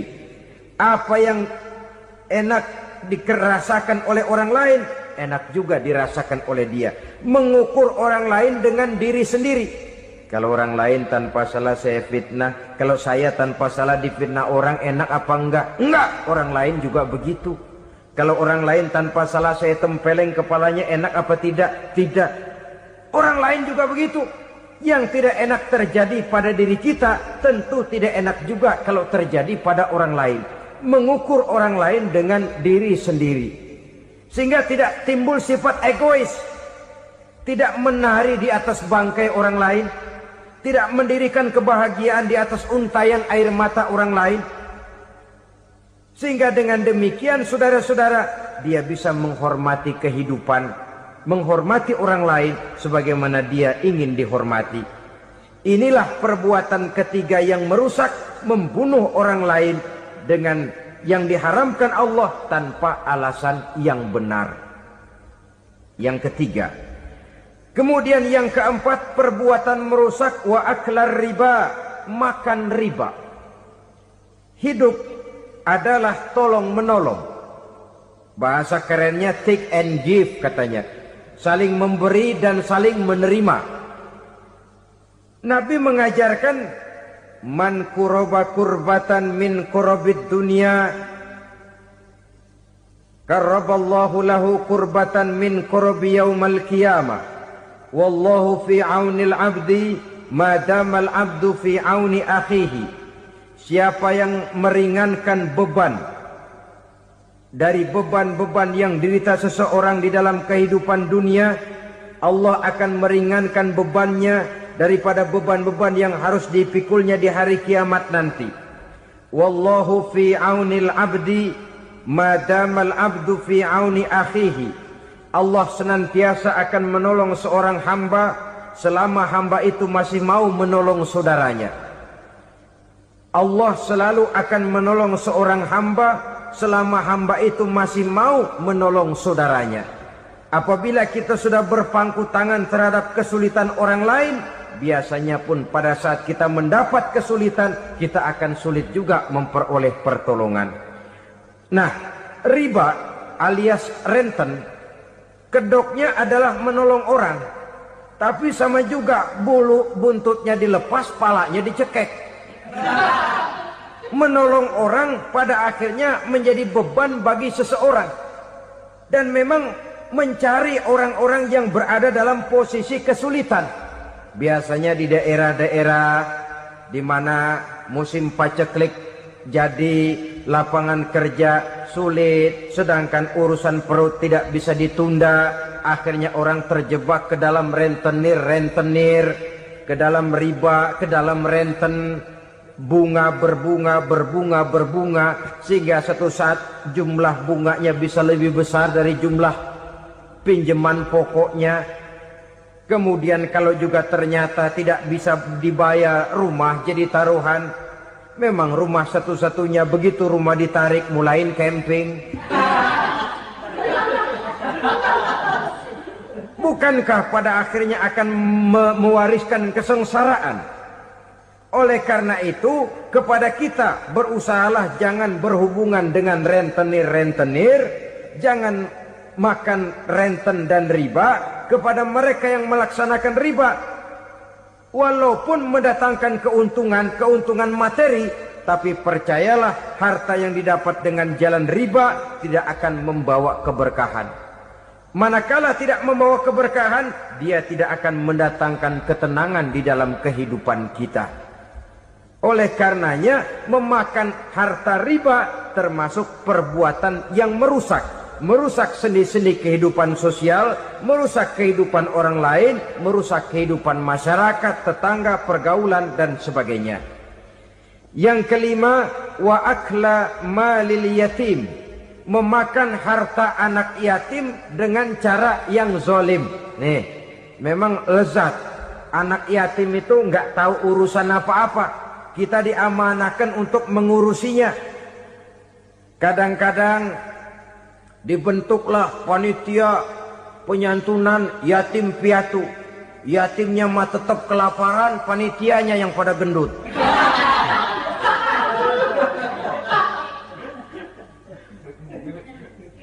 Padahal memakan harta anak yatim termasuk perbuatan dosa besar. Dan menjantuni yatim merupakan perbuatan mulia. Nabi mengatakan, ana wa kafilul yatim kahataini yaumal qiyamah. Aku dan orang-orang yang menyantuni anak yatim seperti dua jari ini pada hari kiamat nanti. Dekat sekali. Jikalau ingin di hari akhir nanti dekat dengan Rasul, bersahabatlah dengan anak-anak yatim. Jadilah pengurus anak-anak yatim. Bangunlah panti-panti asuhan yatim. Pada saat bapak ibunya meninggal, kitalah yang menjadi orang tuanya. Bahkan sedemikian besar perhatian Islam terhadap anak-anak yatim ini, sehingga Quran memberikan peringatan, ara'aital ladzi yukadzibu bid-din fadzalikal ladzi yad'ul yatim wa la yahuddu ala ta'amil miskin. Tahukah kamu siapa orang yang mendustakan agama? Beragama tapi dianggap dusta, solatnya dusta, puasanya dusta karena agamanya sudah berdusta. Siapa mereka? Fazalikal ladzi yad'ul yatim, orang yang menyia-nyiakan anak yatim, wala yahuddu ala ta'amil miskin, dan tidak pernah memberi makan kepada orang-orang yang menderita kemiskinan. Menyia-nyiakan, meninggalkan anak yatim termasuk perbuatan yang divonis kita sebagai orang yang mendustakan agama. Saudara-saudara kaum muslimin rahimakumullah, maka sangat dicela mengeksploitir anak-anak yatim, menjadikan mereka sebagai kedok untuk mencari kekayaan pribadi. Tetapi jikalau ikhlas, ganjarannya sangat besar. Nilai pahalanya sangat besar. Menyantuni yatim tidak hanya setahun sekali. Kalau Muharram pakai istilah lebaran yatim. Dibentuklah panitia, diberilah beras, uang 4-5 ribu rupiah. Alhamdulillah. Tapi jangan lupa, si yatim tidak hidup cuma satu hari. Dia tidak hidup cuma di bulan Muharram saja. Dia hidup 12 bulan dalam setahun. Sebagaimana anak-anak yang lain, dia juga berhak punya masa depan. Dia juga berhak menikmati bangku sekolah. Dia berhak mengenyam arti dan makna pendidikan. Dia berhak membekali diri dengan ilmu dan pengetahuan seperti halnya anak-anak yang lain. Maka kita yang diberikan keluasan oleh Allah, ingatlah itu. Bersahabatlah dengan anak-anak yatim, santuni mereka. Perkara setahun sekali di bulan Muharram, alhamdulillah, itu bagus, bin Thayyib alias baik. Tapi tentu dan tentu sekali lagi, si yatim tidak hanya hidup di bulan Muharram. Dia hidup 12 bulan dalam setahun, 24 jam di dalam sehari. Oleh karenanya, menyia-nyiakan mereka pada saat posisi kita memang mampu, akan memojokkan kita dalam satu posisi di mana kita dianggap sebagai orang yang mendustakan agama. Memakan harta anak yatim dengan cara yang zolim. Bapaknya udah meninggal, kebunnya lebar, anaknya dikelecehin. Nah, dah kamu nggak usah pusing, nanti saya yang ngurus. Akhirnya bukan ngurus, nguras. Si yatim mungkin tidak tahu bahwa dia disia-siakan, haknya diambil, miliknya dizalimi. Tapi Allah yang akan membalasnya dengan seadil-adilnya. Maka makan harta anak yatim biasanya balasannya tokcer bin paten. Nggak banyak selang tempo itu, nggak percaya cobain dah. Nyobain aja kan nggak bayar, umpama. Memakan harta anak yatim dengan cara yang zalim, ganjarannya biasanya kontan. Kenapa? Ratapan si miskin, untayan air matanya, jeritan kepedihan hatinya, membuka pintu langit, permohonannya diijabah, getaran hatinya didengarkan oleh Allah. Maka balasannya biasanya kontan, spontan, tidak menunggu waktu terlalu lama. Itu di dunia, belum lagi di akhirat nanti. Bukankah dalam riwayat Mi'raj diceritakan Nabi melihat di neraka itu orang perutnya sebesar rumah. La haula wala quwata. Itu perut kayak rumah, bagaimana jalannya tuh orang. Dan memang gak jalan, diseret-seret oleh malaikat di neraka itu. Hancur perutnya, amburadul itu perut. Berantakan isinya, dibulatkan lagi, diseret lagi, hancur lagi, dibulatkan lagi. Sampai Nabi tanya, orang itu begitu berat siksanya kenapa ya Jibril? Itu Muhammad, waktu di dunia dulu rakus banget makan harta anak yatim. Begitu vonisnya, begitu menyedihkan nasibnya di akhirat. Tapi di dunia pun ketidakberkahan itu sudah membayangi kehidupannya. Oleh karena itu, kepada saudara-saudara yang mendapat titipan anak yatim, berbahagialah. Karena semulia-mulia rumah adalah rumah yang di dalamnya ada anak yatim yang disantuni. Sehina-hina rumah adalah rumah di mana di dalamnya ada anak yatim yang disia-siakan.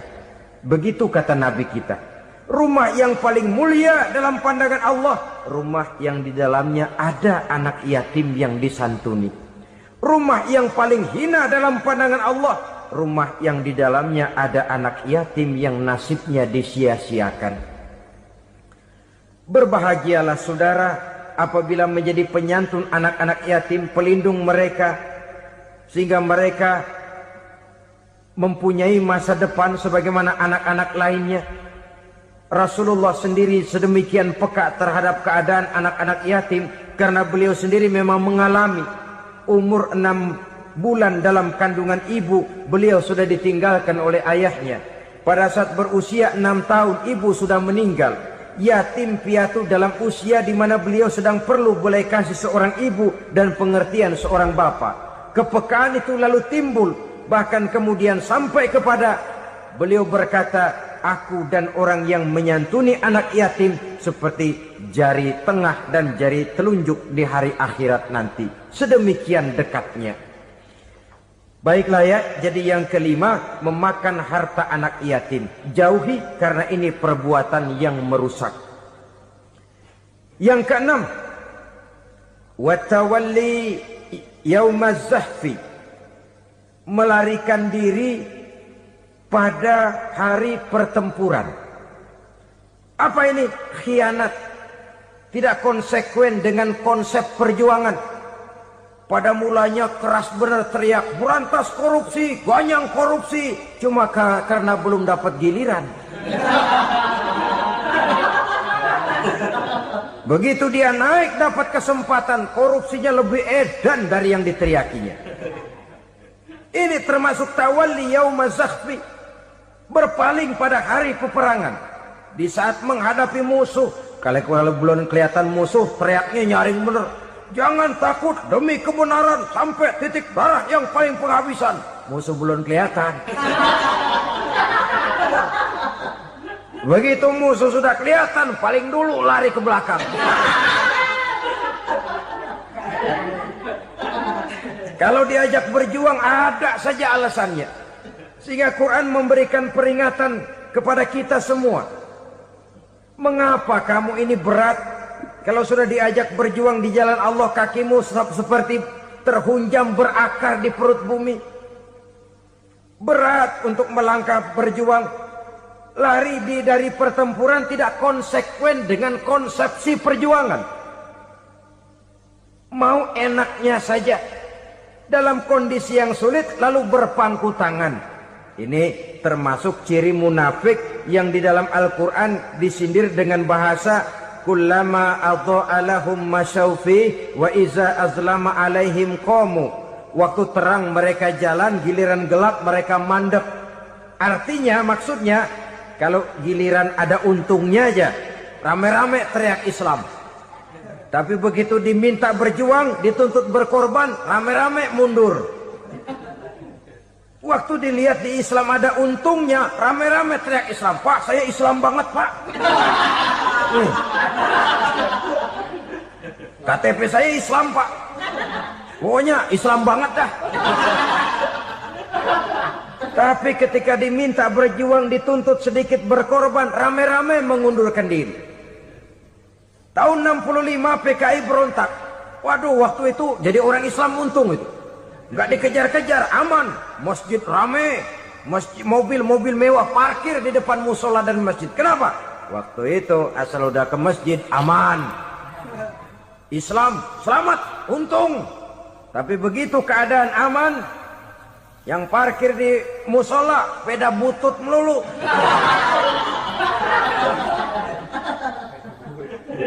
Waktu terang mereka jalan, waktu gelap mereka berhenti.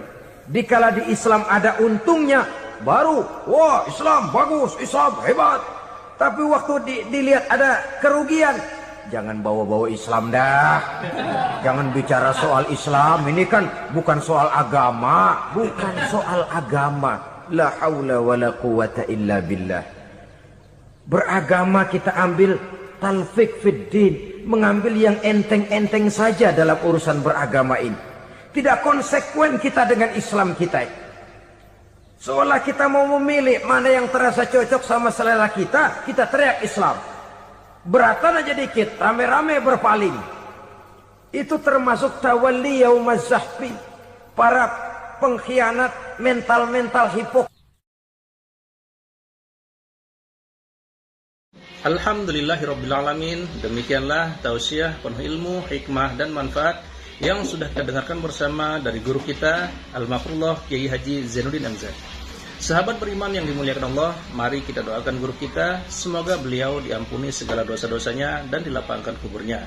Dan buat sahabat semua yang sudah setia menyimak tausiah ini sampai selesai, saya ucapkan terima kasih banyak. Doa dan harapan saya semoga sahabat semua selalu diberikan kesehatan, dimudahkan segala urusannya dan dilancarkan rezekinya. Amin ya rabbal alamin.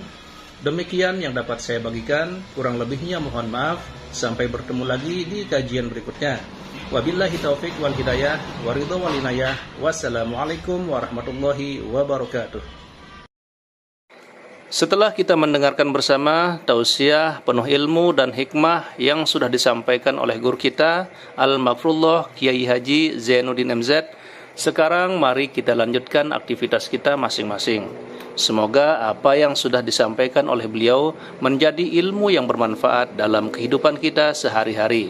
Selamat beraktivitas buat sahabat semua dan sukses selalu.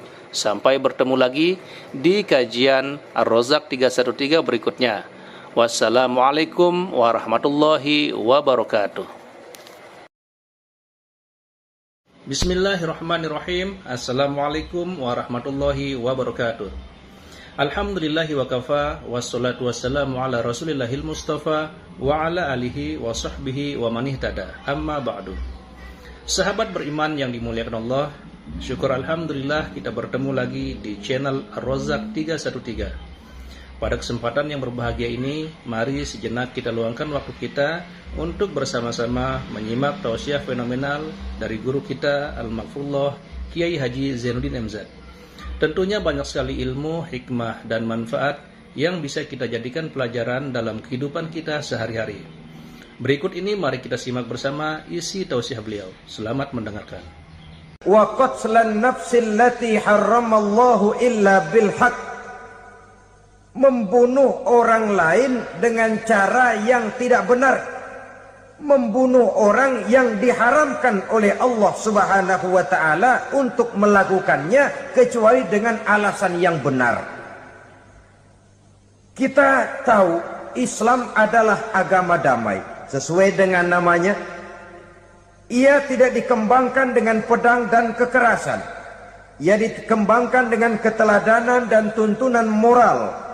Oleh karena Islam bukan agama kekerasan, Islam pun tidak mementingkan dan mengajarkan kekerasan kecuali dengan alasan yang benar dan bisa dipertanggungjawabkan.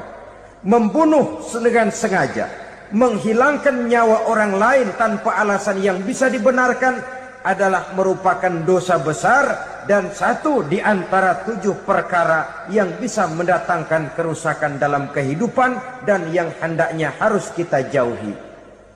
Saudara-saudara kaum muslimin rahimakumullah, beberapa waktu yang lalu di sebuah kota kecil yang indah bernama New Auckland.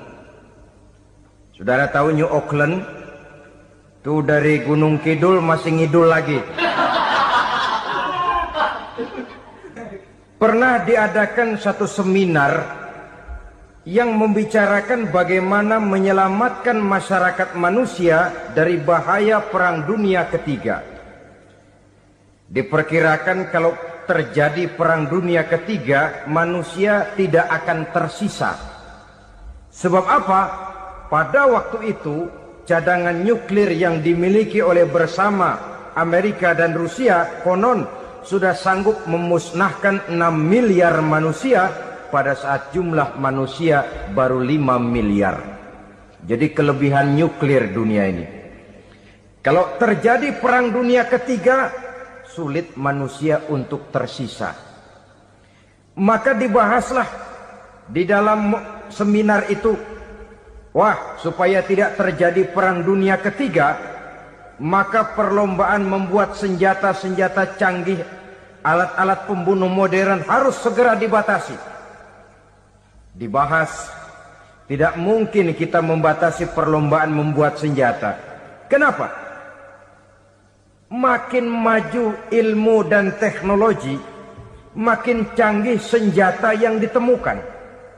Atom sudah meningkat menjadi nuklir, nuklir sudah meningkat menjadi neutron, dan kita tahu bom yang bernama neutron ini bom yang cukup membunuh tanpa perlu merusak. Artinya kalau dia diledakkan di kota kita ini, bangunan utuh, jembatan tidak ambruk, rumah-rumah tetap berdiri, tapi semua yang bernama hidup mati. Itu katanya lebih sopan dari bom atom. Sebab kalau si atom ini sudah membunuh, merusak pula. Neutron cukup membunuh saja tanpa perlu merusak. Jadi majunya senjata-senjata teknologi sebagai akibat yang logis dari kemajuan ilmu pengetahuan. Ini tidak bisa kita batasi. Dan memang sebenarnya yang bahaya bukan senjatanya, tapi manusia yang mengendalikan senjata itu. Mereka kembali kepada prinsip the man behind the gun. Bukan senjatanya yang bahaya, tapi manusia yang mengendalikan senjata itu yang bahaya. Walaupun senjatanya modern, katakanlah model M16 umpamanya, kalau yang mengendalikannya orang beriman, insya Allah aman. Tapi biar megang cuma senapan angin, kalau yang megang orang brutal, ngeri kita deket-deket. Apalagi kalau memang bukan ahlinya menggunakan senjata, bisa ngeker kaki kena jidat.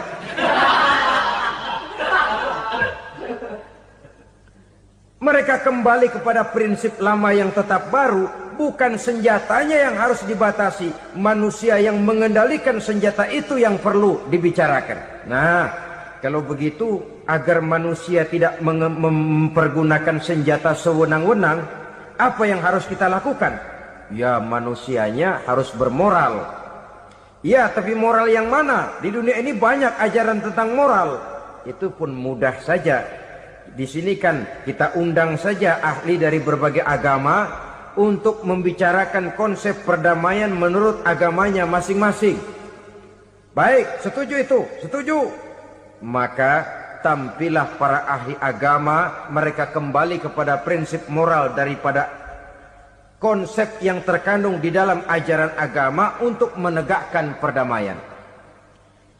Mula-mula naiklah ahli dari agama Hindu, dibacakan konsep perdamaian menurut ajaran agama Hindu, bahwa untuk damai manusia harus meninggalkan nafsu keduniaannya, menempuh samsara dan sebagainya untuk mencapai nirwana, menjauhi kemegahan dan kemewahan dunia. Ini lalu dibahas, rasanya juga tidak mungkin ini. Kemudian dari agama Nasrani, bahwa untuk damai manusia harus menciptakan sifat kasih sayang. Kalau ditampar pipi kiri, berikan pipi yang kanan. Kalau diberikan selendang, berikan baju. Nanti orang kasihan, lalu dia tidak akan nampar lagi. Ketika ini dibahas, ternyata rasanya pun tidak mungkin bisa diterima. Karena apa? Di zaman sekarang orang ditampar pipi kiri, dikasih pipi kanan. Bukan kasihan, gemes. Damai belum tentu, bonyok udah jelas. Lalu ketika dibacakan konsep perdamaian menurut Quran, di mana disampaikan ayat wa jazaa'u sayyi'atin sayyi'atun misluha faman afa wa aslaha fa ajruhu 'ala Allah. Balasan terhadap satu kejahatan adalah kejahatan yang seimbang, tetapi barang siapa yang memberi maaf dan mencari jalan damai, itulah yang terbaik dan akan mendapat pahala dari Allah Subhanahu wa ta'ala. Kamu tidak salah ditampar pipi kirimu, tampar lagi pipi kirinya sekeras dia menampar pipi kirimu.